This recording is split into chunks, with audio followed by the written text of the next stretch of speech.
My question is pertaining to Jadu or magic, or by whatever name you would like to address it.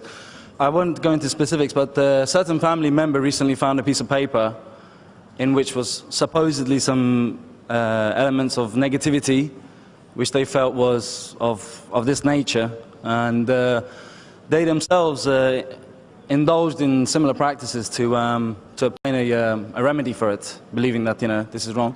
I was wondering if you could shed some light on this matter. Well, there's a question that what do I have to say about black magic and what's the remedy? As far as black magic is concerned, there is something like black magic. The Quran mentions that in Surah Falaq, mentioned Surah Baqarah. There is black magic, it does exist. But we should not involve in black magic. We should not do it. We should have faith in Allah subhanahu wa ta'ala.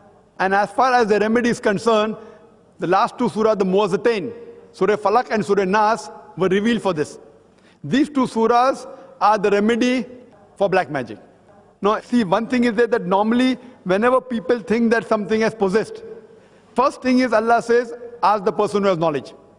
Surah Nahl chapter 16 verse 43, Surah Anbiya chapter 21 verse number 7. Go to a doctor. If the doctor doesn't tell you the treatment or cannot treat the disease, go to a psychiatrist.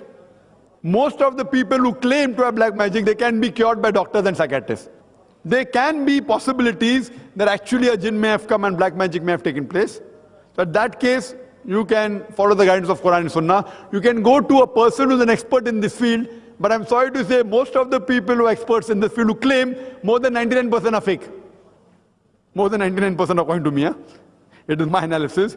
More than 99% who claim that they can cure black magic, they are frauds.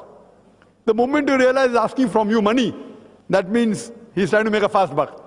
Do this, do that, give me so much money, 1,000 pounds, 2,000 pounds. He's trying to make a fast buck out of it. So there are people who are experts in this field. I know a couple of them in Saudi Arabia, mashallah, they're very knowledgeable. I don't know of anyone else otherwise.